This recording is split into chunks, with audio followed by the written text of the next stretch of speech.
mga lods, tayo magluluto ng adobong manok, tay balunan, tsaka itong laman.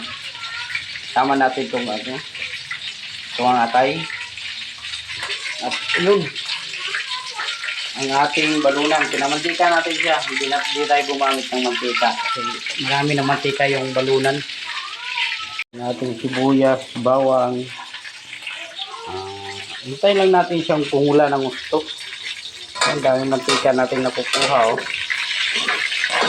Pabawasan natin itong mantika mamaya pagka ano na siya. Naigisa na natin yung yung, bago natin igisa yung sibuyas, bawang sa sobrang mantika. Mas manok muna tayo ngayon. Bawal muna ang tilapia at halos isang buwan at puro tilapia lang.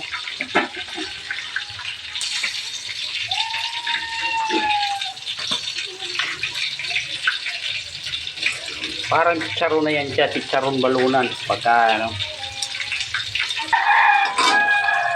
yun. So yun yan, mapula na siya. Buwasan natin ng konting mantika mga lodi. Ayan. Gilid natin. Buwasan natin ng konti at sobrang dami.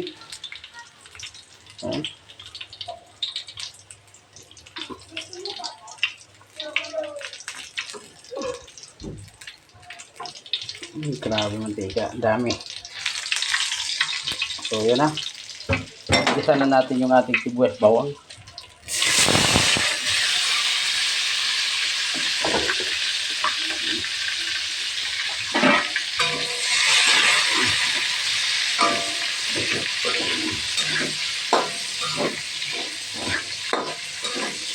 Isunod natin dyan yung yung paa. Mga bigas. Oh.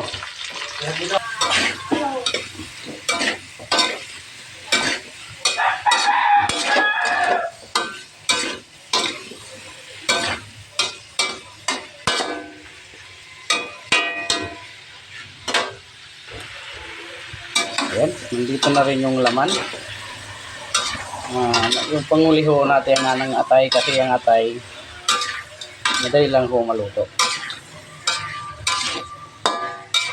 Kung muna tayo magsabaw, hihintayin natin siyang magkatas. Ang sarili niyang katas.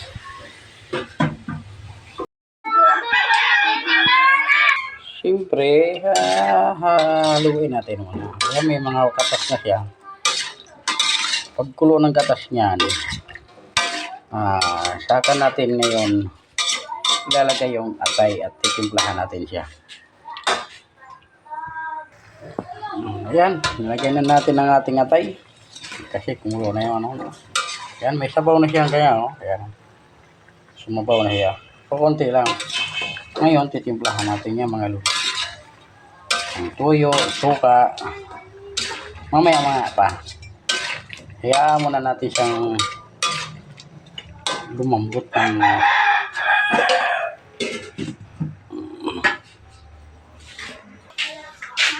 so yun. Ayan, palalambutin lang natin siya mga lodi. At ang asawa ko na magtitingin yan at ako'y mag-iihaw habang nag-aabang ang aking dalaga tilapia kasi may nabili. Pinahiram ko yun. Yun, nagpa-apoy na tayo. Ito yung ating iihaw. Nak, mayroon pa nga akong ginawang tilapia dyan sa styro, nak. Pasuyo, nak. Dali.